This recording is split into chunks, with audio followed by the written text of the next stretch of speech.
Hi, I'm Joe Archino here at the Hynes Athletic Center where Iona defeated Ryder 67-58. I'm joined by our Iona insider, Armand Madeo.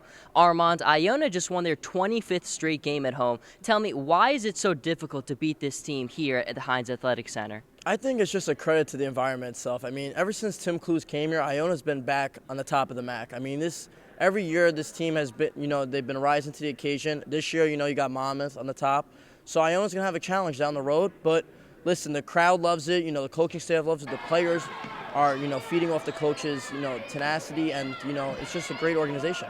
Now, this was a game that wasn't necessarily in the pace Iona wanted to play, but they gutted it out and they found a way to win. What does this say about a team like Iona and they're able to win in the ways that they don't always feel the most comfortable winning in? Honestly, this is a terrific victory. I mean, it might have not looked like the prettiest victory, but if Iona could win games like this is what a winning team is all about. It's about playing both sides of the court. If you have a balanced offense and a balanced defense, you can go anywhere in this league. And this is good because Iona, listen, points will come. You don't have to worry about them putting up points. I mean, it's a different team. You lost Lowry, but you got players like Washington. I mean, there's players who could contribute in all facets of the game, and this is a great victory tonight. We have spent a lot of time on defense because we figured that's going to be, what was going to make us better in March. Is we needed to get a lot better in that area because we weren't working hard enough at the beginning of the year in that area.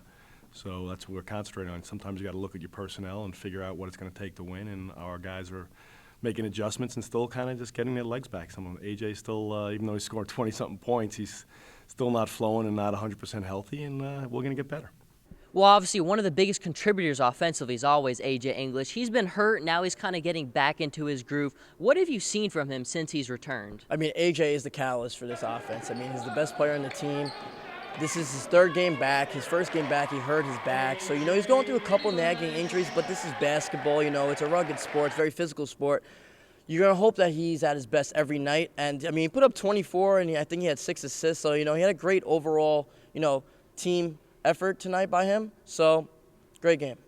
I mean, it's basketball. It's going to be injuries. So, I mean, I just really don't try to focus on that. But, I mean, I just try to get as much treatment as I can and just don't pay attention to it and then try to do whatever I can to do to win games for my guys. Well, Iona is now 5-0 in the hardest and most important part of their schedule, 5-0 against the MAAC. Armand, what does it say about them, the fact that they haven't lost in this stretch without some big players? It shows that they know how to win the biggest games. With that being said, they lost Kashmir throughout the whole year, and that's their second best player, arguably, behind AJ. And if you're capable of winning these games in the MAAC, then, you have a shot at that tournament. And they have to just keep riding. I know they haven't played Monmouth yet, and there's a lot riding around that game to see where Iona really ranks in the MAAC this year. But, as long as they could keep the course rolling, just keep consistent, they should be good to go. Well, you heard it from the man himself. Reporting from the Hynes Athletic Center, he's Armand Madeo. I'm Joe Archino. We'll be back next time, folks.